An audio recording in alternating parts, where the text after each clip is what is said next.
Believe in yourself. If you're like me, you've heard those words so many times that it's second nature, and you actually believe in yourself, or at least you tell yourself that you do believe in yourself. And if you haven't been told these words as often as I hope you have, then this message is even more so for you. Now that we know that we need to believe in ourselves, and that we've been told that so often that we think we believe in ourselves, what does that mean? Now, for the purposes of today's reflection and actually breaking this down and making us understand and practice the act of believing, I've chosen to title this The Marketplace and the Price of Your Product. Because I see me and I see you as a human product, the values that you present, the price tag that you set on yourself based on how you present yourself or how you let others deal with you, represent you, dictate to you. Self-belief is a human price tag that you set on yourself that must be non-negotiable. That sets the bar high enough for everyone to value that product. And most importantly, for you to value that product enough to not only set the price tag, but to give it enough worth to warrant that price tag that you have set on yourself. Now, when I was a little girl, I lived with two parents who were class teachers. My dad was a school head teacher and my mom was a class teacher in the same school. And over the school holidays, we would go excitedly to my grandma's home in the village. Now, she was a quarter head's wife, and so she had hectares and hectares of land. Very interesting, very hardworking, very industrious woman. Now, 3 months of holiday over the summers, I would do all sorts of things at grandma's home. But most importantly, I would sell. She had fruit, she had fish ponds, she had chicken, she had everything imaginable. But the one thing that I sold the most was mangoes. Now, it took hours to walk from my beautiful grandma's home into the nearest towns where we would sell these to people who didn't have that much produce around them. And with my little legs and little head, I would carry this big, heavy bucket of mangoes, excited, haven't counted them, and told myself exactly how much I expected to bring home. And these people, these sellers in the big markets would wait by the roadsides for these excited little kids coming out of my grandma's village, ready to get these organic mangoes at their own price rate. So I'll tell them what I want for my mangoes, and they'll give me all sorts of excuses.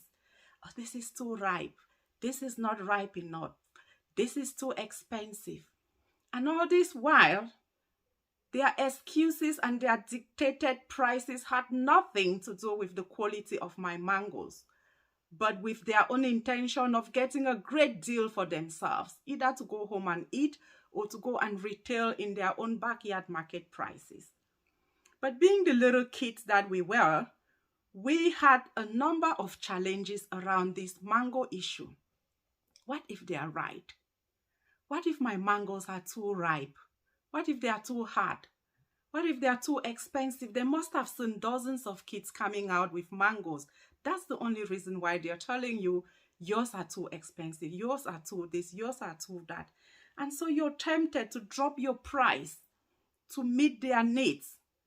Or you're faced with the dilemma to have to walk back all those hours with your heavy load if you don't offload it and sell it to them. What to do? What to do? And so is the dilemma of life. But luckily, when it comes to us walking, talking humans and the way we present ourselves and the way we let people bargain our value, this is the conversation that I want to have with you today. Because when we set those price tags on ourselves, and if we believe in that value that we've set on ourselves, then those price tags are non-negotiable. This is who I am. This is the value that I put on me. And so you don't get to push down my price. You don't get to push me aside. You don't get to dictate how ripe or how raw or how low or high I am. I am me. My name is Asa, and I welcome you very warmly to Clear Minds and Self-Healing.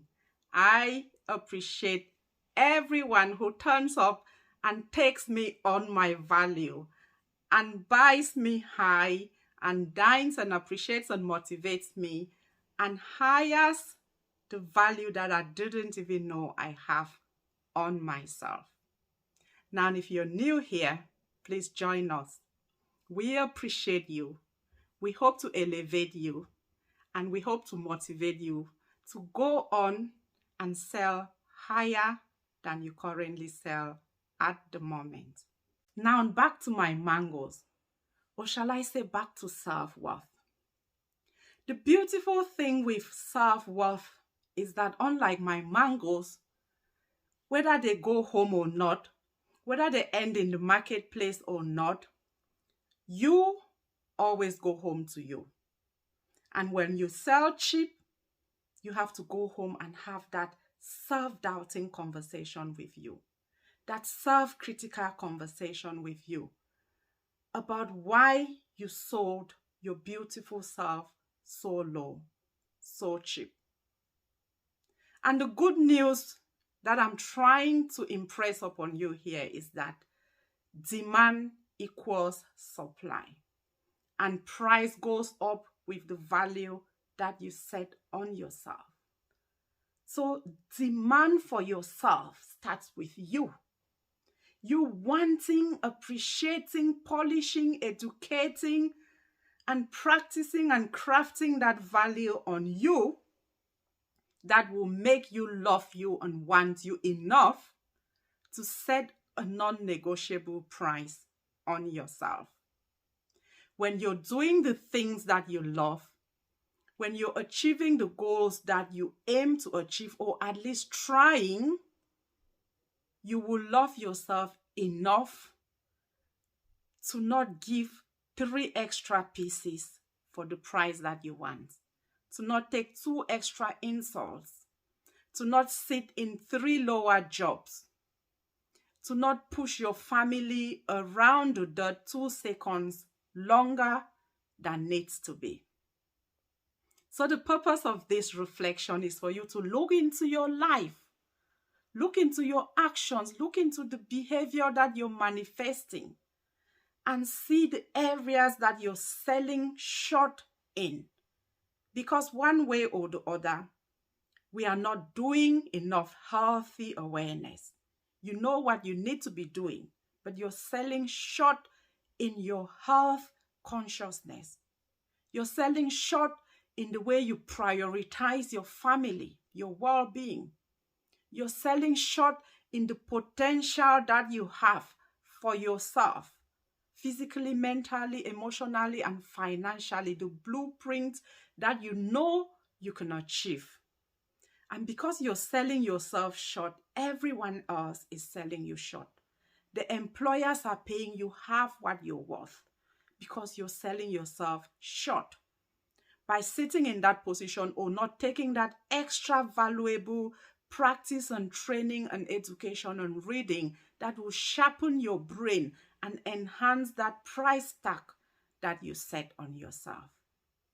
You're selling yourself short by sitting endlessly on the sofa and not doing what needs to be done, not staying disciplined to the goals that you set that you will achieve by the end of the month or year.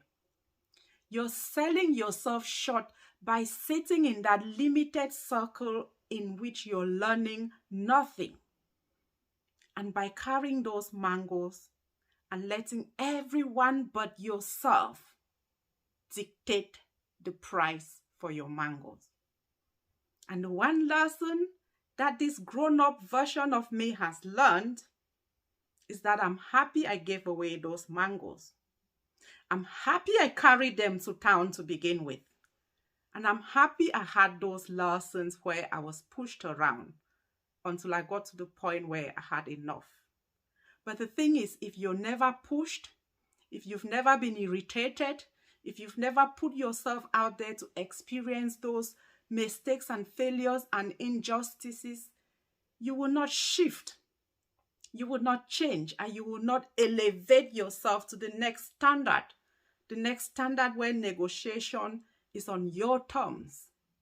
And that is exactly what I aim to ignite in you today. What are you worth? That's a price that no one else but you sets on yourself.